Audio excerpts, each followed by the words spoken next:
Hello साथियों, स्वागत है आपका कंपटीशन वाला यूट्यूब चैनल पर। आज हम लोग असिस्टेंट लोको पायलट जो 2026 में फरवरी महीने में एग्जाम होने वाला है, तो उसका सीबीटी 1 में हमें कितना सेफ स्कोर लाना है ताकि हम सीबीटी 2 में पहुंच सकें। तो ये सीबीटी 1 आपको पास करना होता है, इसके नंबर आपके फाइनल मेरिट में नहीं जुड़ते हैं। तो इसमें भी मेरिट बनती है, ऐसा नहीं है कि आपको मिनिमम क्राइटेरिया पास करना है, नहीं, इसकी भी मेरिट लगती है।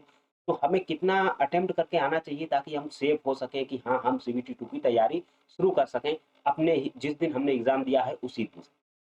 तो इसको लेकर के छात्र बहुत परेशान रहते हैं, तो आज हम इस वीडियो में आपको बताएंगे कि आपको कितना सेफ अटेम्प्ट करना चाहिए या फिर आपको कितना सेफ नंबर होने चाहिए, चाहे फिर आप किसी भी जोन से फॉर्म भरें। तो यदि आप इस चैनल पर नए हैं तो चैनल को सब्सक्राइब कर लीजिएगा, बेल आइकन की घंटी दबाइएगा और अपने दोस्तों तक इस वीडियो को शेयर जरूर करिए।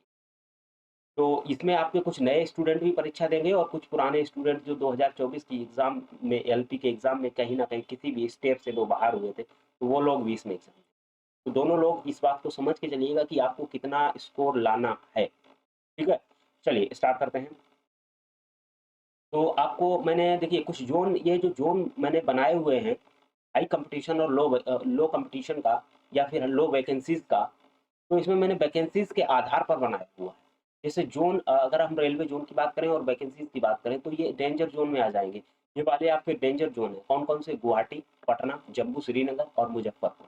ये आपके डेंजर जोन में इसलिए आएंगे क्योंकि इसमें देख रहे हैं ना, 30 है, 33 है, 8 है, 89 है, इस तरीके से वैकेंसी जो है वो डबल डिजिट में। तो ये वैकेंसी ज़्यादा कम है और फॉर्म की संख्या यहाँ पे ठीक ठाक है, तो ये डेंजर जोन के अंतर्गत है।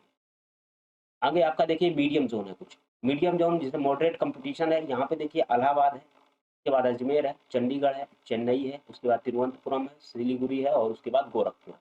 तो ये आपके मीडियम जोन के अंतर्गत आएंगे क्योंकि यहाँ पे वैकेंसी जो है वो ठीक ठाक है और फॉर्म की संख्या भी ठीक है, ज़्यादा नहीं है।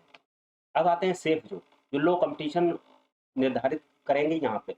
रांची, भुवनेश्वर, मुंबई, कोलकाता, मालदा और बिलासपुर, ये आपके कैसे हैं, सेफ जोन के अंतर्गत आएंगे। कैसे आएंगे? क्योंकि यहाँ पे वैकेंसी देखिए ठीक ठाक है और फॉर्म उस लेवल से नहीं भरे गए हैं जिस लेवल से कि डेंजर और मीडियम जोन में भरे हैं। ठीक है ना? तो हम लोग आज बात करेंगे कि क्या सेफ स्कोर रहने वाला है। ज़्यादा समय नहीं लेंगे, सीधा सेफ स्कोर की तरफ बढ़ेंगे। तो चाहे वो आपका हार्ड जोन हो, चाहे आपका मीडियम जोन हो, चाहे फिर आपका सेफ जोन हो, ओवरऑल मैं सभी के लिए एक आपका सेफ स्कोर माइंड सेट बनवा देता हूँ कि ताकि आपको इतने से ज़्यादा नंबर 100% लाने ही चाहिए, आप किसी भी जोन में।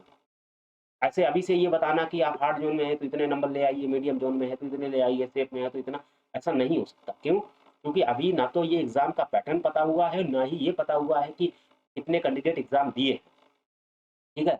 तो आपको ओवरऑल अगर हम बताएँ, ओवरऑल अगर हम आपको बता दें तो ओवरऑल आपको कितना नंबर लाना चाहिए? तो ओवरऑल आपका जैसे मान के चलते हैं यूआर, के बाद आप ओबीसी मान लीजिए, उसके बाद आप एससी मान लीजिए, ईडब्ल्यूएस को भी आप यहीं पर रख सकते हैं, ईडब्ल्यूएस के बाद आप एसटी। तो ये 5 कैटेगरीज़ के कैंडिडेट होते हैं। तो आपके पास सेफ स्कोर क्या माइंड में होना चाहिए? तो अगर आप यहाँ पे 50 प्लस सेफ स्कोर माइंड में लेकर के चलेंगे तो निश्चित रूप से आप सेफ रहेंगे। ओबीसी, ओबीसी में अगर आप 48 का माइंड में लेकर के चलेंगे तो निश्चित रूप से आप सेफ रहेंगे।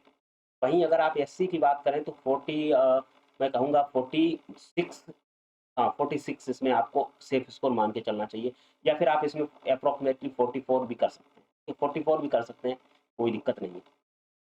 ईडब्ल्यूएस, ईडब्ल्यूएस में आपको 42 लेकर चलना पड़ेगा और एसटी में आप 38, 38 भी ले सकते हैं, 38 प्लस आपको लेके चलना पड़ेगा।